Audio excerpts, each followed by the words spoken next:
Donc, pour trouver des idées, merci, il y a la souris.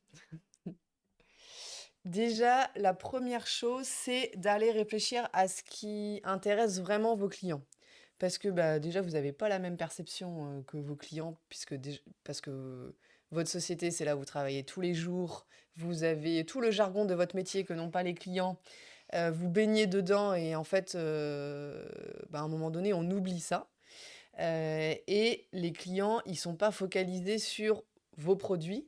Alors bien sûr, c'est ce qu'ils vont acheter au final, produit-service, mais c'est pas ça forcément, ils vont pas rentrer que par ça.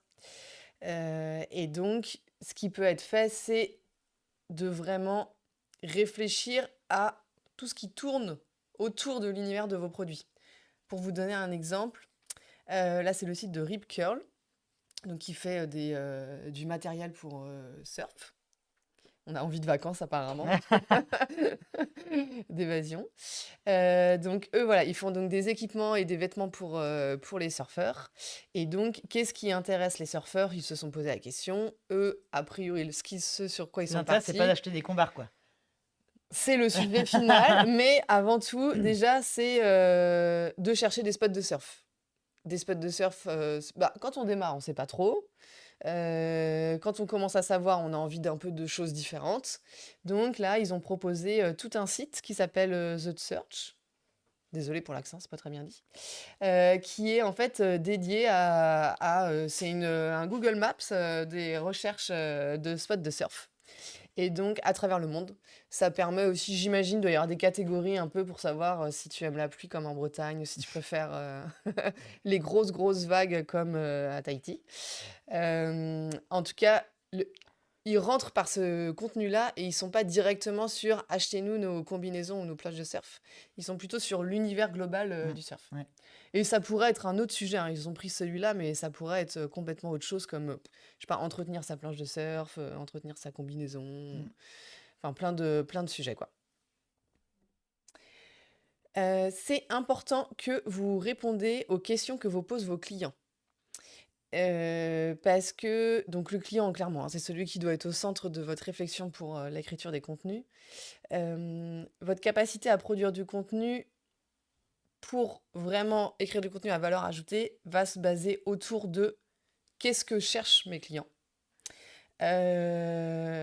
Et c'est plutôt bien parce qu'aujourd'hui, on est quand même dans un ère où on se partage, pardon, tous les choses.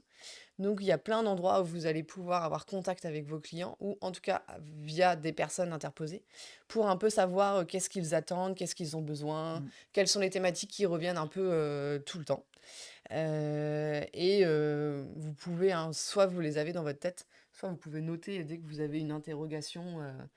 Parfois des choses très précises, hein, ou parfois des choses qui reviennent par 10 clients dans la même journée.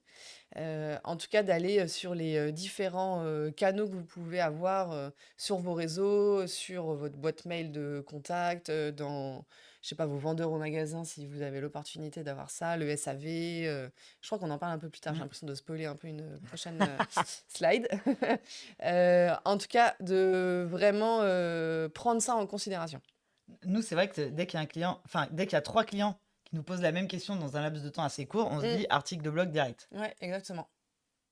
Ils doivent pas être les seuls. C'est sûr. Et donc, on va se mettre à la place de nos clients, on va essayer de comprendre et d'imaginer leurs problématiques et on peut développer des personas. Donc les personas, pour ceux qui travaillent dans le marketing, j'imagine que c'est une notion qui est bien connue. Pour les autres, c'est en fait l'idée de définir quelles sont vos cibles types pour bien les comprendre. Donc, quel est le genre de la personne, quel est l'âge, quel métier il fait, s'il vit en ville, en campagne, etc. L'idée, c'est vraiment de définir quelles sont vos grandes cibles pour savoir vraiment à qui vous allez vous adresser. Parce que parce qu'on va pas s'adresser pareil à, je vais dire n'importe quoi. Tous vos clients sont pas pareils en fait. Exactement. Et puis parfois, on peut avoir un même profil, par exemple, toutes les deux, on peut avoir le même profil parce qu'on a des vies qui sont assez similaires, mais en fait, on va avoir quand même des besoins complètement différents. Ouais. Et c'est très, très intéressant ce que tu dis. C'est-à-dire que parfois dans les personnages, on se dit, ah bon, on fait des fiches, on met la tête de la photo, on Mm. met Marie, elle a 34 ans, elle habite en tel bled et voilà sa vie. On n'est pas là pour rigoler à inventer des vies fictives. Ce qui est important dans ces fiches, c'est de comprendre les comportements des gens. Mm. Et c'est pas parce que deux clients à vous ont le même âge et le même profil qu'ils vont avoir les mêmes comportements. C'est vraiment ça qui est important. Intéressez-vous. C'est quoi leurs problématiques? C'est quoi leurs freins et leurs obstacles? C'est quoi leurs comportements, leurs envies, leurs besoins? Mm. Et tout ça, ça vous donne une mine d'or de choses à leur raconter. Pour se Exactement. mettre à leur place et leur dire on a compris vos problèmes, pour leur proposer des solutions vis-à-vis de ces problèmes, répondre à leurs questions, euh, euh, répondre à leurs envies. Et tout ça, bah, ça vous fait une liste de plein de trucs à écrire. Après, les personas, c'est utile de manière générale. Oui, ça ne sert pas que dans tes contenus. Exactement, tout à fait. Donc c'est pour ça que ça peut être intéressant aussi à faire l'exercice pour en fait toute votre com et le marketing de manière générale, quoi. Donc oui, que c'était ça que je disais un petit peu tout à l'heure. Donc, notamment si vous êtes sur les réseaux sociaux et que vous avez de l'interaction sur vos publications, n'hésitez pas à aller regarder qu'est-ce qui ressort des commentaires. Alors, des fois, c'est un peu brut aussi, hein, surtout sur les réseaux où on oublie parfois, on met pas de filtre. Mais il y a quand même forcément un sujet de fond qu'on peut peut-être traduire, essayer de comprendre, voir si c'est une tendance. Ça peut être aussi tous les avis que vous pouvez récolter, notamment Google My Business, mais vous avez plein d'autres systèmes d'avis. Peut-être vous faites une enquête de satisfaction à la fin de vos projets ou après une commande d'un client. Exactement. Et puis aussi quand vous animez des choses en physique, comme un événement par exemple. Voilà. Et ça, en fait, juste pour dire, c'est hyper vertueux. Plus vous produisez du contenu, plus il y a des endroits où le dialogue est possible, plus vous allez recueillir des retours, des interrogations, des questions, et plus ça va vous refaire votre liste de contenu. Ouais, tout à fait. Et nous, on a une production de contenu assez soutenue quand même, avec un live par mois, on publie genre un article de blog en plus par mois, on publie beaucoup sur les réseaux. Et j'en discutais avec quelqu'un il y a quelques semaines qui me disait ah mais c'est quand même, vous publiez quand même énormément de choses. Pour une boîte, on n'est pas si nombreux que ça. Ouais, tout à fait. Et en fait, on n'est jamais en panne d'idées. Et il y a 5 ans, 6 ans, Ouais. on galérait vachement plus à trouver des idées. Et en fait, une fois que tu as mis en place la mécanique, bah, dans un live, il y a quelqu'un qui te pose une question, tu dis tiens, c'est pas exactement notre sujet, bah, on va peut-être refaire un live sur la question que l'un de vous va poser sur le chat dans 5 minutes, j'en sais rien. Ou quelqu'un qui va dire ah bah moi je suis pas d'accord avec ce que vous dites. Ok, trop intéressant. Ben peut-être ça fait l'objet d'un autre Tout à contenu. fait. Donc ça prend du temps de lancer cette dynamique, mais vous allez voir, une fois qu'elle est lancée, vous avez plus que à l'entretenir. Ça reste quand même du boulot, hein. Ouais, bien sûr. Mais vraiment ça roule quoi. On se rend compte quand même que c'est plus facile à entretenir, nous si on partage notre expérience, que quand il a fallu démarrer, Évident. ne pas se décourager, continuer. Mais bon. Ok, après, il y a d'autres types de personnes que vous pouvez aller voir, c'est tous vos collaborateurs en interne. Que ce soit les personnes déjà en poste, mais aussi les nouveaux collaborateurs, parce qu'ils ont cet œil neuf que l'on n'a plus au bout de quelques mois en général dans une société. Et notamment, il y a un exercice qui est le rapport d'étonnement que peut-être certains d'entre vous pratiquent déjà en interne, où l'idée c'est en fait, il y a plusieurs temporalités, mais ça peut être fin de la première semaine, fin du premier mois, fin du premier trimestre, fin des 6 premiers mois. Après, au-delà, ça devient plus Sinon, t'es plus vraiment de la très nouveauté. étonné, hein. Voilà. En tout cas, la personne va faire l'exercice d'identifier qu'est-ce qui est, selon elle, les points positifs, les points bloquants. Est-ce qu'il y a des choses qu'elle souhaite améliorer au niveau de l'équipe, au niveau de son poste, et plus généralement sur l'entreprise. Et on peut effectivement capitaliser un petit peu sur cet œil qui est de fait neuf, qui est forcément un peu critique, qui a moins d'attachement à une société qu'on a quand on est là depuis plusieurs mois et plusieurs années. Et qui peuvent être aussi une source intéressante justement pour des sujets. Ouais, c'est genre tiens, les clients ils m'ont demandé ça, je sais pas quoi répondre. Ah bah peut-être qu'on peut écrire un article. Ouais. Ah tiens, dans mon ancienne boîte, on faisait différemment. Ah, trop intéressant. Ouais. ça peut être une idée de contenu. Ouais. Euh, Et pareil, là, on fait le lien avec les contenus, mais ça marche pour plein de choses, hein. Ah, exactement. Vous pouvez aussi partager vos convictions. C'est-à-dire que, bah, c'est exactement ce que tu disais. Si vous avez un sujet en interne sur lequel vous êtes, partagés, peut-être que en fait, vos clients, bah, se posent la même question que vous. Donc, vous pouvez vous inspirer de cette thématique pour aller, creuser, soit en prenant parti, soit aussi en ouvrant le débat. Mm. Tout est possible. Revenez sur vos échecs. Pas facile. Non, mais en même temps hyper intéressant. Exactement. C'est un peu cliché, ça fait un peu américain. C'est un peu culture américaine, ça, mais ouais, j'en ai bavé, je me suis planté, et puis j'ai remonté la pente. C'est pas trop dans notre culture en France. Et pourtant, ça Mmh. marche, c'est intéressant. Toutes les entreprises connaissent des moments difficiles, même Zuckerberg et Steve Jobs. Euh,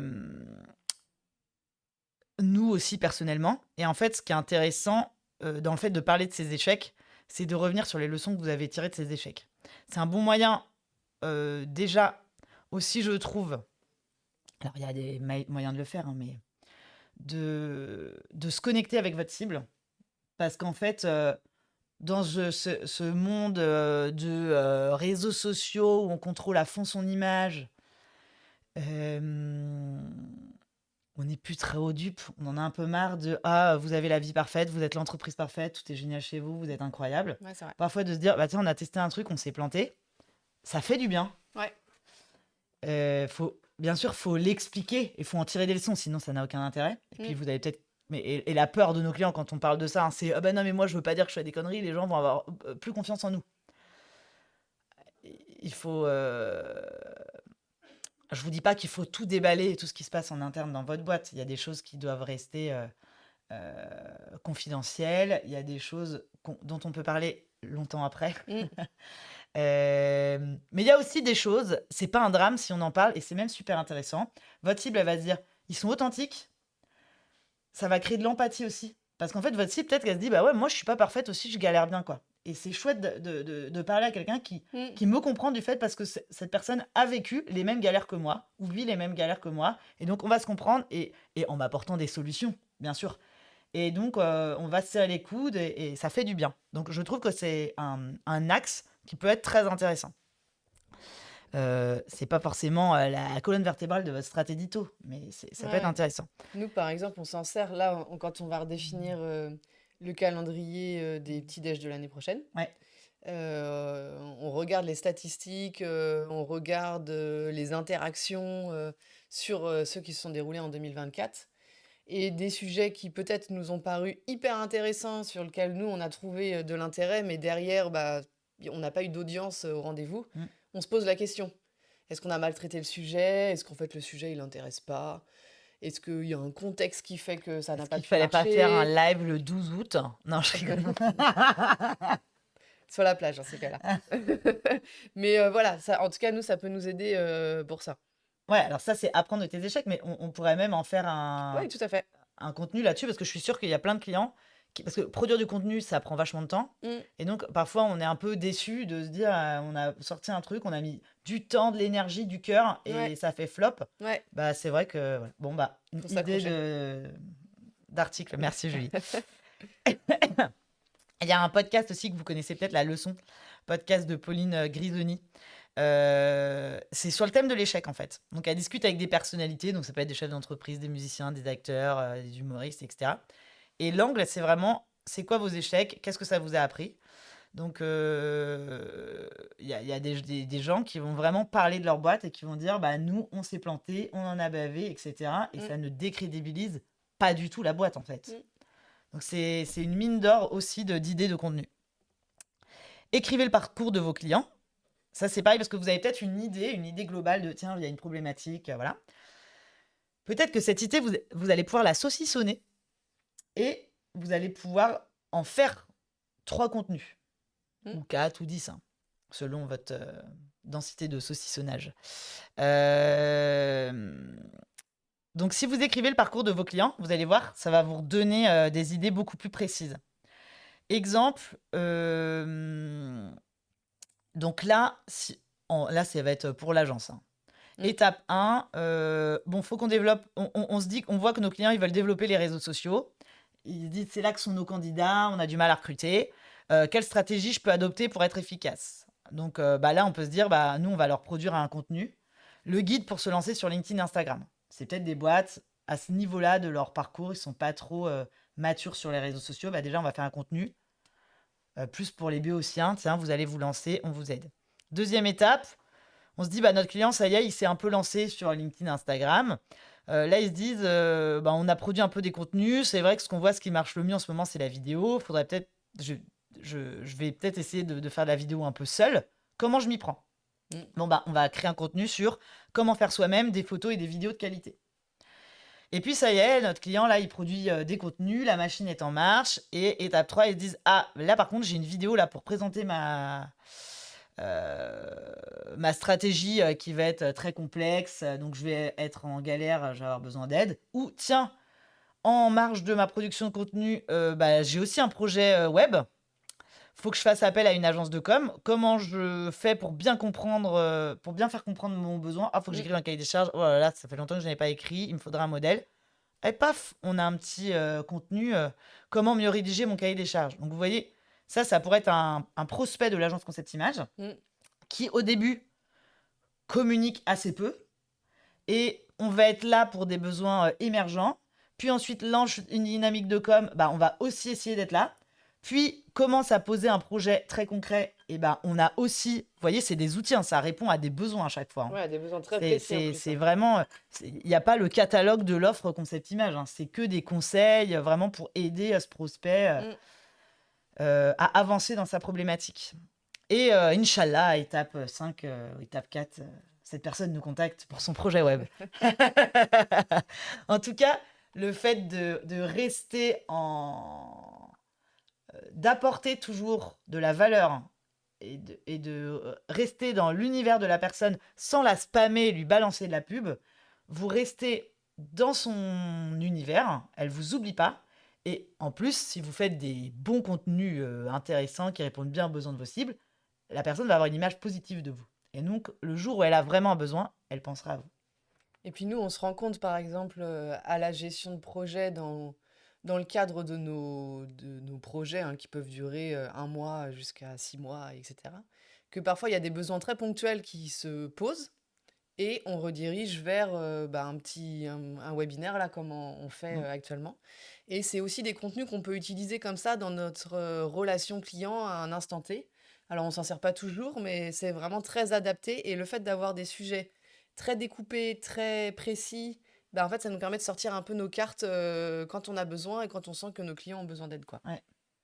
C'est ça l'avantage aussi, on essaie vraiment de vous convaincre d'écrire. C'est que, sauf si vous avez des contenus qui sont très, très liés à l'actualité, à des évolutions réglementaires qui bougent beaucoup. Ouais. Sinon, vous avez plein de contenus qui globalement ils vont pas périmer en fait. Ils vont être assez pérennes. Alors peut-être qu'il y aura des petites mises à jour à faire. Et en fait, ça, c'est génial parce que, comme tu dis, parfois, nous, on envoie à des clients des ressources qu'on a rédigées il y a 5 ans Ouais, qui tout à sont fait. encore pertinentes. Et parfois, on se dit, ah ouais, mais attends, ça me prend un temps de dingue d'écrire. Est-ce que ça vaut vraiment le coup? Si vos contenus, ils vous suivent des années et des années, oui, franchement. Oui. Et puis, comme tu disais tout à l'heure, demandez à votre standard, votre SAV, votre support, vos commerciaux, à vos clients directement. N'ayez pas peur de leur demander. L'être humain adore qu'on lui demande son avis. Donc, demandez à vos collègues, demandez à vos clients. Vous trouverez toujours du monde qui prend 2 minutes pour vous répondre et qui vous donne une matière super précieuse, quoi. Interrogez Google aussi. Si vous êtes en panne d'inspi et que vous cherchez des idées. Je reprends le sujet de je veux réaliser moi-même une vidéo. Vous tapez la problématique que vous commencez à cerner pour savoir comment l'aborder. Parce que réaliser soi-même une vidéo, le sujet, on peut l'aborder de 100 façons différentes. Vous le tapez dans Google, vous voyez, je pense, dans les résultats de recherche, parfois vous avez les trucs autres questions posées. Ouais. Donc ça peut vous donner des idées de ah ouais, c'est vrai qu'il y a des gens qui ont cette question très précise. Là, j'y avais pas pensé. Peut-être ça va être intéressant. Et vous voyez les recherches associées. Donc ça, c'est pareil, ça vous donne des idées de tangentes éventuellement à prendre. Et puis, créer des articles complémentaires sur les sujets, les plus, populaires. Si vous surfez sur un sujet du moment dont tout le monde parle, ce que je disais tout à l'heure, peut-être que vous allez pas l'aborder, vous allez pas être la 501e personne à reparler de ce sujet de la même façon, Mmh. mais peut-être vous allez, en parler, d'un point de vue un peu différent. Et puis bien sûr, analyser, les pages les plus vues et celles qui génèrent le plus d'engagement grâce à Google Analytics ou Matomo, par exemple, sur votre site internet. Ou regarder sur les réseaux sociaux ce qui a le plus, généré d'impressions, par exemple, Mmh. ou de partages. Ça vous aide à mieux comprendre, ce qui va fonctionner, quoi, pour challenger vos futures, idées. Ouais. Puis c'est vrai que quand on écrit, on sait pas trop non plus, quel impact ça va avoir Non. finalement. Donc des fois, quand c'est pour un support, un site internet, un support de communication, bon, bah, de toute façon, ça permet de produire. Mais quand on écrit des posts, enfin des publications, des articles de blog, des webinaires, bah, c'est vrai que la partie statistique là, peut nous aider à quantifier de si ça a fonctionné, si ça a plu ou pas, quoi. Est-ce que ça marche mieux quand j'ai des sujets très transverses et très globaux? Ou au contraire, est-ce que ça marche mieux quand j'ai un sujet très vertical, plus expert? Ouais.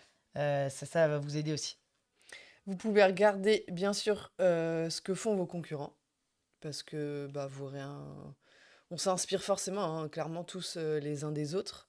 L'idée, comme tu disais, c'est pas de refaire ce qui a déjà été fait, encore moins si c'est votre concurrent direct parce que bon, ça n'a vraiment pas d'intérêt.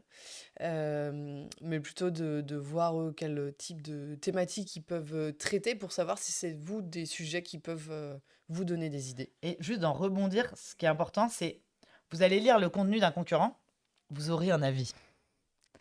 Ça, vous allez Mmh, dire, il est génial, c'est trop bien, et essayer de décortiquer ce que vous trouvez bien. mmh. Est-ce que c'est la durée du contenu? Est-ce que c'est son format? Est-ce que c'est Son niveau, le son niveau niveau d'expertise. d'expertise, Mmh. le sujet qui est abordé? Vous vous dites, ah, c'est vrai, on n'a jamais pensé.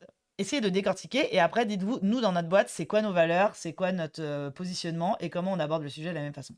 Au contraire, si vous le trouvez pas bien, au lieu de passer votre temps à dire ah gna gna, c'est trop nul ce qu'ils font les concurrents, bon, vous pouvez le faire 2 minutes, ça vous fait marrer avec vos collègues, mais utilisez ça comme une matière qui va vous aider à avancer. Pourquoi vous le trouvez pas bien?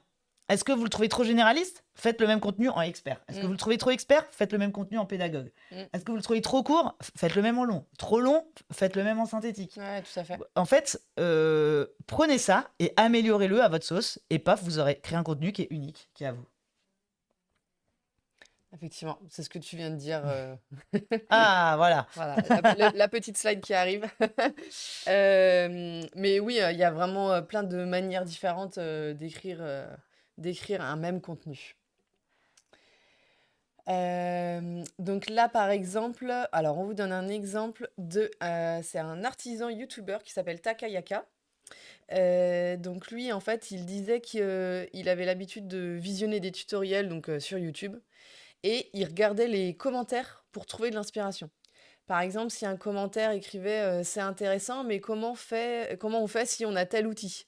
ou si on a tel, revêtement ou si on le fait en extérieur et pas en intérieur. Et en fait, c'est ça qui lui a finalement donné des idées de vidéos pour que lui puisse les faire. Et donc, il a toute une série, tuto placo. Alors personnellement, je les ai pas regardés, mais je sais pas si Emma qui a préparé le support, elle nous Mais dit en non? fait, moi, c'est parce que je l'ai vu en conférence, ce Ah gars-là. OK, Il est trop d'accord, OK. intéressant. Ouais. Et donc il explique, donc effectivement comment faire une cloison en placo. Bon, c'est la base effectivement dans dans un tutoriel autour de ce sujet-là. Mais il explique aussi faire des meubles en placo. J'avoue, j'y aurais jamais pensé. Une étagère, un meuble télé, une bibliothèque, un coffre, et cetera. Et en fait, il y a 25 vidéos autour finalement juste du sujet placo qui est hyper détaillé sur des besoins, très précis. Mm. Vous pouvez faire de la veille, bien évidemment. Vous avez vos concurrents, mais vous avez juste internet, de manière générale, qui peut vous inspirer. Et puis, bien sûr, ce qu'on disait en introduction, c'est, bah, ChatGPT, en tout cas les IA génératives, nous, personnellement, on utilise, plutôt ChatGPT, qui nous aide quand même beaucoup. peut le dire, à écrire. Donc il n'écrit pas à notre place, il nous aide à réfléchir, il nous aide à savoir quel ton est juste, il nous fait des propositions sur lesquelles on rebondit. En fait, c'est vraiment, je sais pas comment on peut dire, c'est un peu notre cerveau. Il nous aide plus à aboutir finalement à quelque chose et à ouvrir le champ des possibles quand parfois, surtout quand on a un peu ce stress de la page blanche, Mmh. à se dire, en fait, il ouvre les possibilités, quoi. Pour moi, ChatGPT, je le vois comme un assistant qui est toujours dispo, Mm. qui ne juge jamais mes idées. Même quand j'ai une idée naze, il me le dira pas ou il me fera pas genre, il ne lève pas les yeux. Et avec qui tu peux faire du ping-pong créatif. Ouais. Et en fait, je trouve que moi, personnellement, quand j'ai un peu l'angoisse de la page blanche, je commence à balancer des idées à ChatGPT pour voir ce qu'il me renvoie. Mm. Qu'est-ce que tu vois comme sujet connexe? Tiens, sur cette thématique, qu'est-ce que tu pourrais écrire? Tiens, et si tu voulais écrire sur ce sujet de façon différente, ou de façon originale, ou de façon inédite, ou de façon pédagogue, ou de façon experte, etc. Je lui balance comme ça plein de... Je lui demande de m'emmener sur plein de pistes différentes. Mm. Je vois ce qui retombe. Soit je trouve des trucs intéressants, soit dans ce que je lis, il n'y a rien d'intéressant, mais le fait de l'avoir lu, je sais pas, ça m'a reconnecté les neurones, et je trouve une idée à moi. Là, je suis contente, je suis il m'a aidé, mais c'est quand même moi. Soit je me dis, c'est naze ce qui me sort. Alors peut-être j'ai fait un prompt un peu naze. On a fait un live sur l'IA pour le marketing et la com. Si vous ne l'avez pas vu, vous pouvez aller regarder, puis on parle de l'art du prompt. Ce qui est intéressant.